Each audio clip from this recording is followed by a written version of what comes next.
തെക്ക് പടിഞ്ഞാറൻ ബംഗാൾ ഉൾക്കടലിന് മുകളിലായി ശക്തി കൂടിയ ന്യൂനമർദ്ദം സ്ഥിതി ചെയ്യുന്ന സാഹചര്യത്തിൽ സംസ്ഥാനത്ത് വരും ദിവസങ്ങളിൽ അതിശക്തമായ മഴയ്ക്ക് സാധ്യതയെന്ന് കേന്ദ്ര കാലാവസ്ഥാ വകുപ്പ്. വ്യാഴാഴ്ച വരെ മഴ തുടരുമെന്നാണ് മുന്നറിയിപ്പിൽ പറയുന്നത്. അടുത്ത 3 മണിക്കൂറിൽ കൊല്ലം, പത്തനംതിട്ട, തൃശൂർ, മലപ്പുറം, കോഴിക്കോട് ജില്ലകളിൽ ഒറ്റപ്പെട്ടയിടങ്ങളിൽ മഴയ്ക്ക് സാധ്യതയുണ്ട്.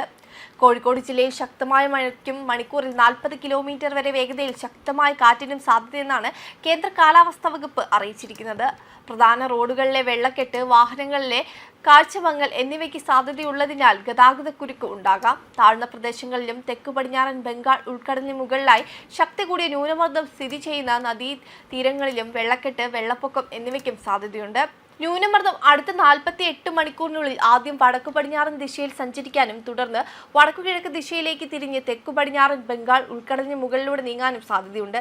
തെക്കു പടിഞ്ഞാറൻ ബംഗാൾ ഉൾക്കടൽ, അതിനോട് ചേർന്ന തെക്കു കിഴക്കൻ ബംഗാൾ ഉൾക്കടൽ, അതിനോട് ചേർന്ന തെക്കൻ ശ്രീലങ്കൻ തീരം എന്നിവിടങ്ങളിൽ മണിക്കൂറിൽ 40 മുതൽ 50 കിലോമീറ്റർ വരെയും ചില അവസരങ്ങളിൽ മണിക്കൂറിൽ 60 കിലോമീറ്റർ വരെയും വേഗതയിൽ ശക്തമായ കാറ്റിനും മോശം കാലാവസ്ഥയ്ക്ക് സാധ്യതയെന്നുമാണ് മുന്നറിയിപ്പിൽ പറയുന്നത്. അതേസമയം കനത്ത ജാഗ്രതാ നിർദ്ദേശവും നൽകിയിട്ടുണ്ട്. ഇടിമിന്നൽ അപകടകാരികളാണ്. അവ മനുഷ്യന്റെയും മൃഗങ്ങളുടെയും ജീവനും വൈദ്യുത ആശയവിനിമയ ശൃംഖലകൾക്കും വൈദ്യുത ചാലങ്ങൾക്കുമായി ബന്ധിപ്പിച്ചിട്ടുള്ള വീട്ടുപകരണങ്ങൾക്കും വലിയ നാശനഷ്ടങ്ങൾ സൃഷ്ടിക്കും. ആയതിനാൽ പൊതുജനങ്ങൾ മുൻകരുതലുകൾ എടുക്കണം. ഇടിമിന്നൽ എപ്പോഴും ദൃശ്യമാകണമെന്നില്ലാത്തതിനാൽ ഇത്തരം മുൻകരുതലുകൾ സ്വീകരിക്കുന്നതിൽ നിന്നും വിട്ടുനിൽക്കരുത്. ഇടിമിന്നലിന്റെ ആദ്യ ലക്ഷണം കണ്ടു കഴിഞ്ഞാൽ ഉടൻ തന്നെ സുരക്ഷിതമായ കെട്ടിടത്തിനുള്ളിലേക്ക് മാറുക.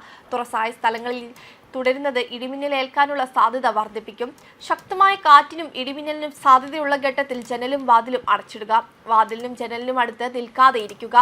കെട്ടിടത്തിനകത്ത് തന്നെ ഇരിക്കുകയും പരമാവധി ഭിത്തിയിലോ തറയിലോ സ്പർശിക്കാതിരിക്കാനും ശ്രമിക്കുക. ഗൃഹോപകരണങ്ങളുടെ വൈദ്യുതി ബന്ധം വിച്ഛേദിക്കുക.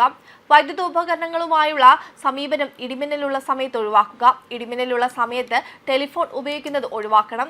മൊബൈൽ ഫോൺ ഉപയോഗിക്കുന്നത് കൊണ്ട് കുഴപ്പമില്ല. അന്തരീക്ഷം മേഘാവൃതമാണെങ്കിൽ തുറസായ സ്ഥലത്തും ടെറസിലും കുട്ടികൾ ഉൾപ്പെടെ കളിക്കുന്നത് ഒഴിവാക്കുക. ഇടിമിന്നലുള്ള സമയത്ത് വൃക്ഷങ്ങളുടെ ചുവട്ടിൽ നിൽക്കരുത്. വാഹനങ്ങൾ മരച്ചുവട്ടിൽ പാർക്ക് ചെയ്യരുത്.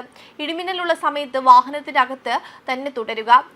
കൈകാലുകൾ പുറത്തിടാതിരിക്കുക. വാഹനത്തിനകത്ത് നിങ്ങൾ സുരക്ഷിതമായിരിക്കും. സൈക്കിൾ, ബൈക്ക്, ട്രാക്ടർ തുടങ്ങിയ വാഹനങ്ങളിലുള്ള യാത്ര ഇടിമിന്നൽ സമയത്ത് ഒഴിവാക്കുകയും ഇടിമിന്നൽ അവസാനിക്കുന്നതുവരെ സുരക്ഷിതമായൊരു കെട്ടിടത്തിൽ അഭയം തേടുകയും വേണം. മഴക്കാറ് കാണുമ്പോൾ തുണികൾ എടുക്കാൻ ടെറസിലേക്കോ മുറ്റത്തേക്കോ ഇടിമിന്നലുള്ള സമയത്ത് പോകരുത്.